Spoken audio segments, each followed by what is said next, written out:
In today's video, I'm going to teach you how to use the TD Ameritrade Thinkorswim platform.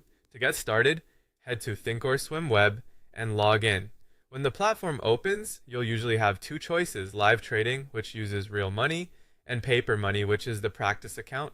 If you're brand new to the platform, paper money is the best place to start because it lets you learn the layout and practice placing trades without risking any capital. Once you're inside, the next step is understanding the main tabs. The monitor tab is where you track open positions, working orders, account balances, and profit and loss. You can think of this as your trading dashboard, since it gives you a quick overview of what's happening in your account. The trade tab is where you look up stocks, check quotes, place buy and sell orders, and access tools like active trader and options chains.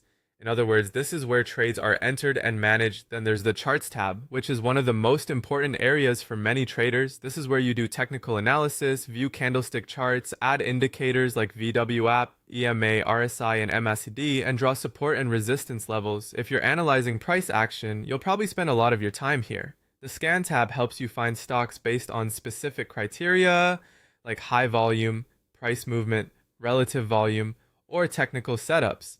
This can be very useful when you're searching for possible trading opportunities instead of manually checking stocks one by one.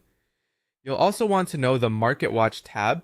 This is where you can create watch lists, view market movers, check earnings and calendars, and set alerts so you can stay organized and react faster during the trading day. Now let's create a watch list. Look over to the left sidebar and open the watch list gadget. From there, add the stocks you want to follow.